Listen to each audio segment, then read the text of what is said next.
Well, my wife's sister joked that if I disappeared, nobody would notice. Everyone laughed, including my wife. That night, I accepted her challenge, packed a bag, and vanished without a trace. I left divorce papers on the counter with a note. Have you noticed I'm gone? A year later, they're desperately searching for the man they once made invisible. My name is Russell Fleming. I'm 45 years old, and until last year, I owned Fleming's Antique Clock Restoration, a business I built from scratch over 2 decades. People trusted me with family heirlooms worth thousands, grandfather clocks that had witnessed generations of marriages, births, and deaths. I understood the mechanisms, the delicate balance required to keep time moving forward. What I failed to understand was how to apply that same care to my own life. Diane and I met in college. She was studying business. I was learning the craft of watchmaking from my uncle. We were young, ambitious, and hopelessly in love. After graduation, we moved to Portland, where I opened my first small workshop while she climbed the corporate ladder at a marketing firm. We had a good life, bought a Victorian house in a nice neighborhood, traveled every summer, and eventually welcomed our son, Christopher, into the world. Everything changed when Chris was 16. He was driving home from baseball practice when a drunk driver ran a red light. The doctor said he was lucky to survive, but the brain damage left him different. Our bright, athletic boy became withdrawn, struggling with basic tasks and prone to angry outbursts. Diane and I handled it differently. I doubled down, spending every spare moment researching therapies and treatments, driving him to appointments, adapting our home. Diane retreated, first emotionally, then physically. She took a promotion that required more travel, started spending weekends clearing her head at her sister's place. I understood her pain. God knows I felt it too, but I couldn't understand how she could distance herself when Chris needed us both. By the time he left for a specialized residential program 3 years ago, Diane and I were like 2 clockwork figures in the same timepiece, appearing on schedule, but never truly connecting. We shared a house, but not a life. We discussed logistics, but not feelings. We slept side by side, but might as well have been continents apart. I kept thinking we just needed time to reconnect, to remember what we once meant to each other. Instead, the silence between us grew deeper. When her sister Barbara needed a place to stay after her second divorce, Diane didn't even discuss it with me before offering our home. Just announced one evening that Barbara and her 2 teenagers would be moving into our guest rooms for a while. That, while stretched into months, with no end in sight. Our peaceful home became chaotic. Barbara treated me like an unwelcome landlord in my own house. And Diane? She seemed relieved to have the buffer between us, to have an excuse for why we couldn't address the elephant in the room, that our marriage was running down like an unwound clock. But I'm getting ahead of myself. This is the story of how I disappeared from my own life and what happened in the year that followed. It started with a joke at a family barbecue and ended with a decision that changed everything. Barbara moved in on a rainy Tuesday in April. I remember because I was restoring a rare French carriage clock for a museum, and the humidity was making the process delicate. She arrived with her kids, Jake and Melissa, and enough luggage to suggest this wasn't going to be the few days Diane had promised. "Russell, be a dear and help with these boxes," Barbara called out, not even bothering with a proper greeting. That was our relationship in a nutshell, her making demands, me complying for Diane's sake. I carried in what felt like the 10th box and set it down in our guest room, now completely transformed with Barbara's belongings. Family photos of her ex-husband had been carefully placed face down, as if even his image couldn't be tolerated. "Where should I put the kids' stuff?" I asked, trying to maintain a semblance of authority in my own home. Barbara waved dismissively. "Oh, just put Jake in Chris's old room." I felt my jaw tighten. "That's still Chris's room. He comes home for holidays. But he's not here now, is he?" She countered with that condescending smile I'd come to dread. Besides, Diane already said it was fine. And there it was, another decision about our home, our son's space, made without consulting me. I looked for Diane, found her in the kitchen, unpacking groceries as if this were any normal day. "Did you tell Barbara that Jake could use Chris's room?" I kept my voice even. "It's just temporary, Russell." She didn't meet my eyes. "Chris won't be home for months." "That's not the point," I said. "That room is still his. His trophies, his books. God, Are we really arguing about this? It's just a room. She slammed a can of soup onto the counter. Barbara needs our help. Can't you just be flexible for once? For once, I'd been nothing but flexible. I'd bent over backward, accommodating her growing distance, her family's intrusions, her detachment from our life together. That night, I found myself relegated to the sofa. Apparently, Melissa needed her own space, so Barbara had taken our guest room. Jake was in Chris's room, and Melissa was in the small office where I kept my personal clock collection and repair journals. As I stared at the ceiling, listening to the unfamiliar sounds of strangers moving through my home, I realized something fundamental had shifted. My house, the home I'd spent decades building, no longer felt like mine. Like the clocks I repaired, each part had a specific purpose in place. Barbara and her kids were extra gears, forcing the mechanism into configurations it wasn't designed to handle. Something would eventually break. I just didn't know yet that it would be me. 1 month into Barbara's temporary stay, I became a ghost in my own home. I'd wake at 5 a.m., earlier than everyone else, to enjoy a quiet cup of coffee before the chaos began. By 6:30, I'd be at my workshop downtown, losing myself in the precise mechanics of timepieces that, unlike my life, could be fixed with the right tools and patience. My business thrived even as my marriage crumbled. I'd recently acquired a contract restoring the town hall's historic tower clock, a prestigious project that would normally have Diane asking questions, showing interest. When I mentioned it over dinner, Barbara interrupted with a story about her latest legal battle with her ex-husband. Russell doesn't need to hear about my clock project, I muttered under my breath, but no one even noticed. The kids, Jake and Melissa, had transformed our home. Dirty dishes piled in the sink, shoes scattered in the hallway. The carefully organized garage where I kept my overflow inventory became their makeshift hangout, complete with video games and snack wrappers. One evening, I discovered Jake handling an 18th century pendulum clock I'd been restoring. "Put that down," I said firmly, taking it from his hands. "That's worth more than your mother's car." "Chill out, man." The 17-year-old smirked. "I was just looking." "Looking doesn't require hands," I replied, checking for damage. Later, Diane cornered me in our bedroom. "Barbara says you yelled at Jake." I didn't yell. I told him not to touch valuable antiques. "He's just a kid, Russell. He's 17, not 7. And that clock belongs to a client." She shook her head, that familiar look of disappointment crossing her face.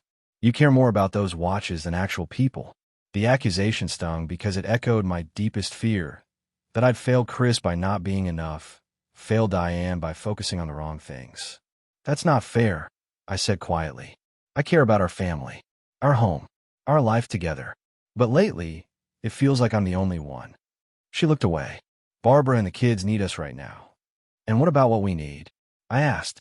The question hung in the air, unanswered. That night, I slept in the garage, surrounded by the steady ticking of dozens of clocks, each one a reminder that time was passing, that life was moving forward, and that I was being left behind. The next morning, I made a decision. I wouldn't just fade away. If changes were coming, they would be on my terms. I called a lawyer. The divorce attorney's office was sterile and impersonal, appropriate for dismantling a life. Jennifer Kingsley had come highly recommended, known for her directness and efficiency. "So, Mr. Fleming, you want to file for divorce," she stated, reviewing my intake form. Exploring options," I clarified. The word divorce still felt foreign in my mouth. She nodded, unsurprised. "Tell me about your situation." I laid it out, the emotional distance, Barbara's intrusion, Diane's indifference. As I spoke, the reality of my marriage became clearer through the lens of an objective observer. "What about assets?" Jennifer asked. "The house, retirement accounts, the business. My clock restoration business, built from nothing into a respected establishment, was entirely mine, predating the marriage. The house, however, was joint property. And then there was my collection of rare timepieces, conservatively valued at over $200,000. "I need to protect my business," I said firmly. "It's all I have left." Jennifer took notes. "And you mentioned a son?" "Christopher.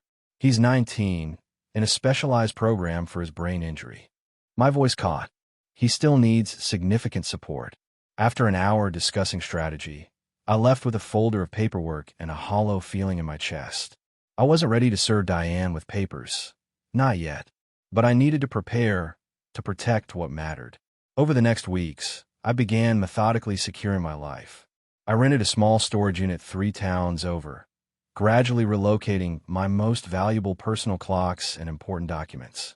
I opened a separate bank account under a variation of my name, R.J. Fleming instead of Russell James Fleming. Small things that wouldn't immediately raise flags but would give me options. I also started visiting Christopher more regularly, driving to 3 hours each way every weekend instead of our usual monthly visits. I couldn't shake the feeling that soon I might not have the same access to him. During these visits, I never mentioned the trouble at home. Instead, I focused entirely on him, his progress, his interests, his needs. "You seem different, Dad," he said during one visit, surprising me with his perception despite his cognitive challenges. "Different how?" I asked, helping him assemble a model clock I brought. "Quieter. Sadder." He struggled with the tiny gears. "Is Mom okay?" "Everyone's fine," I assured him, gently guiding his hands. "I'm just tired from work." The lie tasted bitter, but I couldn't burden him with adult problems. As I drove home that Sunday night, I realized I was at a crossroads. I could continue fading into the background of my own life, or I could take control of my future. The decision seemed clear, but I still needed a sign, a final push. I didn't know then that it would come in the form of a family barbecue and a careless joke. Memorial Day weekend arrived with perfect weather. Bright sunshine, gentle breeze, not a cloud in sight. I was in my workshop finishing a restoration when Diane called. "Don't forget we're hosting the family barbecue today," she said. I checked my watch, an 1890s Patek Philippe I'd restored and kept for myself. "What barbecue?" "The annual Memorial Day one," she replied, irritation evident. "I told you last week." She hadn't, but arguing would accomplish nothing. "What time?" "People are arriving at 3. Please don't be late." I closed the shop at noon, picked up extra ice as requested, and arrived home to find our backyard already transformed. Red, white, and blue decorations hung from trees. A rented tent covered half the patio. Barbara was arranging appetizers while Diane marinated meat for the grill. "Need any help?" I offered. "We've got it handled," Barbara answered before Diane could speak. "Though you could have helped set up earlier." I bit back a retort and went to change. By 3 o'clock, our backyard was filled with Diane's extended family. Her parents, aunts, uncles, cousins. I manned the grill, the one task apparently still deemed mine. Diane's father approached, beer in hand. "How's business, Russell?" "Good. Just finished restoring the—" "Russell," Barbara interrupted. "We need more ice for the coolers." This pattern continued through the afternoon. Every conversation cut short, every attempt to engage redirected. I became a utility, grill master, ice fetcher, trash collector, not a participant in my own home. By 6, I'd retreated into quiet observation, nursing a single beer near the edge of the yard. The party flowed around me, occasional relatives acknowledging my existence with brief nods. Diane's cousin Emma approached. "Haven't seen you in ages, Russell. Where have you been hiding?" Before I could answer, Barbara's voice cut across the patio. "Oh, Russell's always disappearing these days. Work, work, work. You know what's funny?" She raised her voice, gathering attention. "If Russell disappeared tomorrow, I don't think anyone would even notice." Laughter erupted across the yard. Diane joined in, wine glass in hand. "So true. I probably just think he was at the shop." The joke rippled through the gathering, gaining momentum. I stood frozen, beer halfway to my lips, watching my marriage's final moments play out like a slow-motion car crash. Barbara, emboldened by the response, continued. "Seriously, though, when was the last time anyone actually needed Russell for something important?" More laughter, more agreeing nods, more truth than they realized. I set my beer down, picked up a hot dog from the plate beside me, and raised it like a toast. "Challenge accepted," I said, just loud enough for those nearby to hear. A few chuckles, assuming I was playing along. They had no idea I meant every word. That night, after the guests departed and the backyard was cleaned, I sat in my garage workshop, surrounded by the steady, reliable ticking of dozens of timepieces. Each perfect in its function, each valued for its purpose. Unlike me in my own home, I reached for my phone and opened an email draft I'd prepared weeks ago. Instructions from my attorney. It was time. The house fell silent around midnight. Barbara had retreated to the guest room after another wine-soaked evening. Diane was asleep in our bed. Having not noticed, I never joined her. This was my moment. I moved like a ghost through our home, gathering only essentials, clothes, toiletries, important documents I hadn't already secured. My watch tools. A few personal timepieces with sentimental value. Everything fit into one duffel bag and a small leather case. In the kitchen, I placed the manila envelope containing divorce papers on the granite countertop, securing it with a small brass clock, a wedding gift from Diane's parents, ironically. Beside it, I left a yellow post-it note with 5 words. Have you noticed I'm gone? The irony wasn't lost on me. After months of feeling invisible, I was ensuring my absence would finally be visible. I took one last look around the house I called home for 15 years. Memories lingered in every corner, bringing newborn Chris home, holiday gatherings, quiet evenings before everything changed. For a moment, doubt crept in. Was I making a catastrophic mistake? Then I remembered Barbara's words, Diane's laughter, the collective agreement that my presence was so inconsequential it wouldn't be missed. I slipped my wedding ring off, placed it beside the papers, and walked out.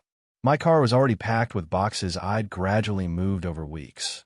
Financial records, family photographs, the antique clock collection that represented my life's passion. I had cash withdrawn in small amounts over months.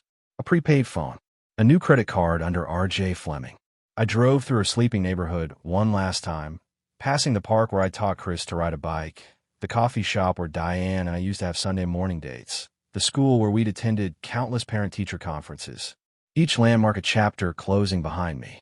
At the highway, I headed north instead of my usual commute east. By dawn, I crossed the state line. By noon, I was 3 states away, stopping only for gas and coffee. As I drove, I methodically erased my digital footprint. I deleted social media accounts from my phone, canceled automatic payments linked to our joint accounts, changed email passwords. Each action another step toward invisibility, this time on my terms. I'd planned to drive until exhaustion forced me to stop, but as the mountains appeared on the horizon, something called to me. A small town nestled in the foothills, barely more than a main street and scattered houses. I exited the highway on impulse. The motel was clean and anonymous, the kind of place that accepted cash without too many questions. I registered as Robert Fleming, a close enough variation that I'd respond naturally if called. As I lay on the faded bedspread, watching shadows lengthen across the wall, I realized I was truly alone for the first time in decades. No expectations, no disappointments, no feeling like an unwanted fixture in someone else's life. It terrified me, and it felt like freedom. The small mountain town of Riverdale became my sanctuary.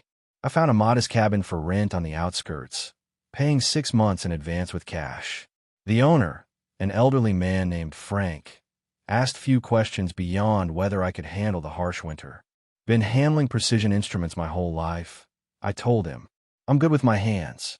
That was enough for Frank, who seemed to appreciate my preference for privacy. The cabin needed work. Leaky roof, drafty windows, unreliable plumbing. I tackled each issue methodically, the same way I'd approach a damaged timepiece. There was something therapeutic about fixing tangible problems after years of failing to repair my marriage. 2 months into my new life, I converted the cabin's small second bedroom into a workshop. I'd brought enough specialized tools to handle basic restorations and sourced the rest from online suppliers using my new identity. Word spread quickly in the small community that a clockmaker had arrived. My first customer was Martha Reeves, a widow in her 70s, who brought me her late husband's pocket watch. Hasn't ticked in 20 years, she explained, handling it like a holy relic. It was his grandfather's. I examined the piece, an American Waltham from the 1890s. Beautiful craftsmanship beneath decades of grime and neglect. I can restore it, I promised. Might take a couple weeks. When Martha returned for the watch, her eyes welled up hearing its steady tick. Thomas would be so happy, she whispered, pressing it to her ear. Soon, locals began bringing me their forgotten timepieces. Anniversary clocks gathering dust in attics, wristwatches inherited from grandparents, kitchen clocks that had marked family meals for generations. Each repair connected me to the community without requiring my life story. I kept my past vague when asked. Needed a change of pace became my standard response. People in small towns understand the desire for reinvention better than you'd expect. I established simple routines. Morning hikes before work, coffee at the local diner where I exchanged nods with the regulars, evenings reading by the fireplace. My beard grew fuller, my shoulders relaxed, my sleep deepened. Christopher remained my only connection to my old life. I called him monthly from a prepaid phone, careful to block my number. He didn't ask where I was, seeming to understand intuitively that I needed distance. "Dad, are you okay?" he asked during one call. "Better than I've been in years," I answered honestly. "Good." He paused. "Mom's looking for you." I changed the subject, asking about his therapy progress. Later that night, I stood on my porch watching stars emerge above the mountains, feeling a strange mix of guilt and vindication. The man who had disappeared from that Memorial Day barbecue was fading from my memory, replaced by someone stronger, more defined. The constant ticking of clocks no longer felt like a reminder of time passing me by, but rather of life continuing on my terms. For the first time in years, I was exactly where I needed to be. 8 months into my self-imposed exile, I decided to check my old email account. I'd avoided all contact with my former life beyond Christopher, but curiosity finally overwhelmed caution. I drove to a library 2 towns over, using their public computer rather than risking my IP address being traced. The password still worked. What I found stunned me. Dozens of emails from Diane, spanning the months since my departure. The earliest ones were angry, demanding to know where I'd gone, threatening legal action, calling me selfish and cowardly. Standard responses from someone suddenly abandoned. By month 3, her tone had shifted. Questions replaced demands. Had something happened to me? Was I safe? There was concern beneath the anger now. Month 5 brought a different Diane entirely.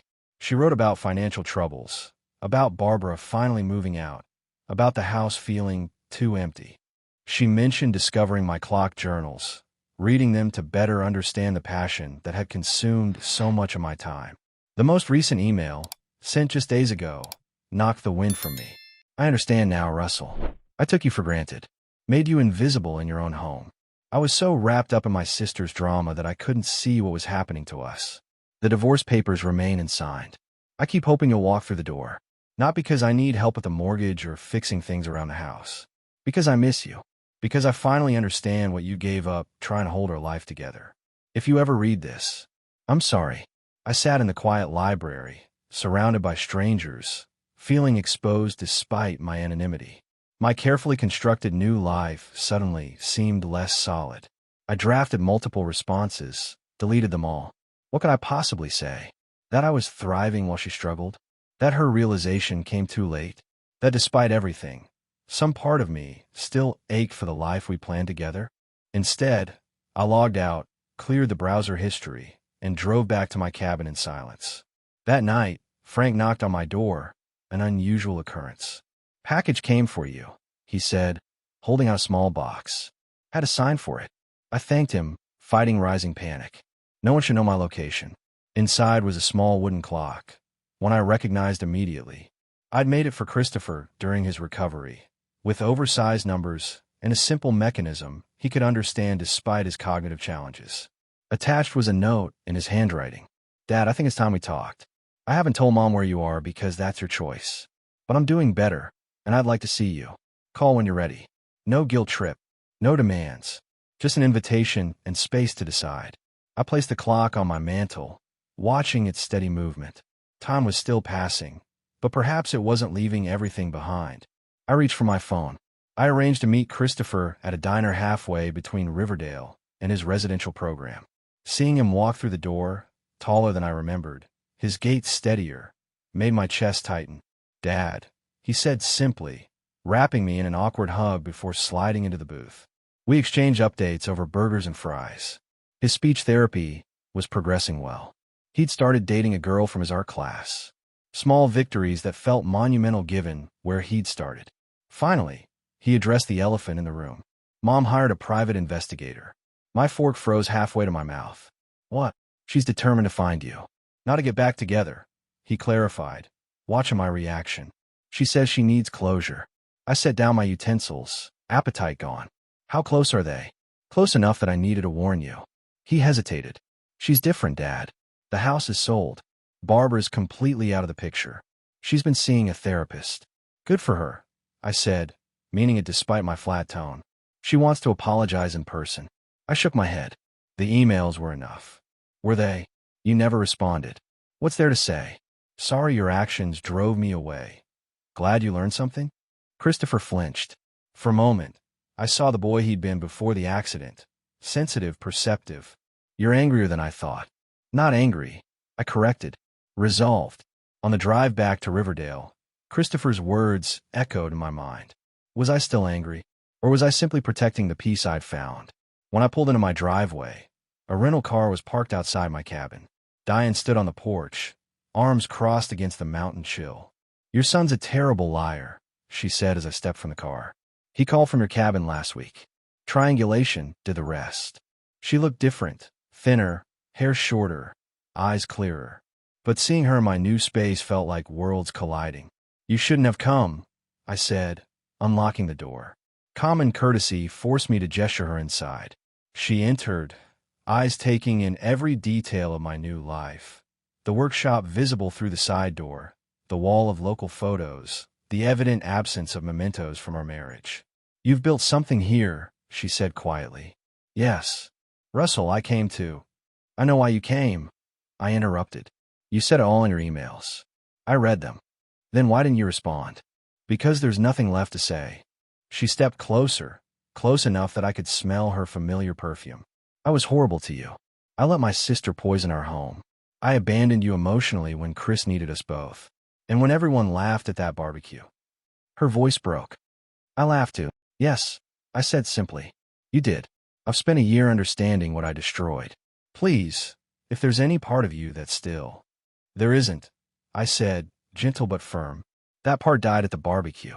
She looked around again, this time seeing the framed photo on my desk. Me with Martha Reeves and other locals at the town's fall festival. And beside it, a small clock I was repairing for Sarah Jensen, the local bookstore owner I'd been having coffee with weekly. Understanding dawned in her eyes. You're not just building a new life. You're building a new heart. I didn't confirm or deny. Some truths didn't need words. I'll go, she said finally. But Russell, I'm glad you found what you deserved. After she left, I stood on my porch watching her car disappear down the mountain road, taking the last pieces of my old life with it. I felt nothing but peace. 1 year and 2 months after I disappeared from the Memorial Day barbecue, I opened Fleming Antique Clock Restoration in downtown Riverdale. The small storefront, with its large display window and warm wooden interior, quickly became a gathering place for locals and tourists alike. The ceremonial grand opening coincided with the town's Heritage Festival. Mayor Collins cut the ribbon while Martha Reeves looked on proudly. She'd become something of a surrogate mother to me over the months. Speech, someone called as applause died down. Public speaking had never been my strength, but I found myself stepping forward.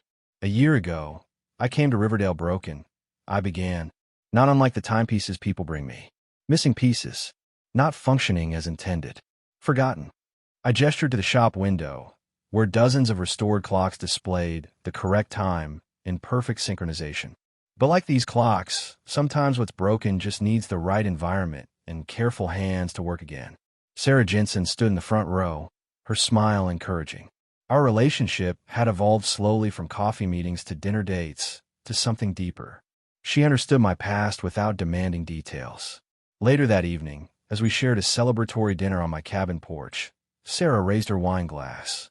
To new beginnings. To perfect timing. I countered, clinking glasses. That night, I received a text from Christopher with a photo of his graduation certificate from his program. Coming to visit next month. Is the guest room available? I smiled, typing back. Always. Proud of you, son. As I prepared for bed, I realized something profound. The challenge Barbara had unknowingly issued at that barbecue. If Russell disappeared tomorrow, no one would even notice, had been more than met. I hadn't just disappeared. I had reappeared, stronger and more visible than ever, in a life entirely of my own making. The last thing I did before turning out the light was wind the small carriage clock on my bedside table. a personal piece from my collection. Unlike the clocks in my old house that had counted down the minutes of a dying marriage, this one marked the moments of a life, finally, perfectly in sync. I had disappeared from a life where I was invisible and reappeared in one where I was finally seen. Sometimes the bravest thing a man can do isn't staying and fighting a lost battle, but recognizing when it's time to build something new from the ruins. My disappearance hadn't been an escape. It had been the most honest act of self-preservation I'd ever committed. The joke was on them. They never noticed I was there. Now they'd never forget I was gone.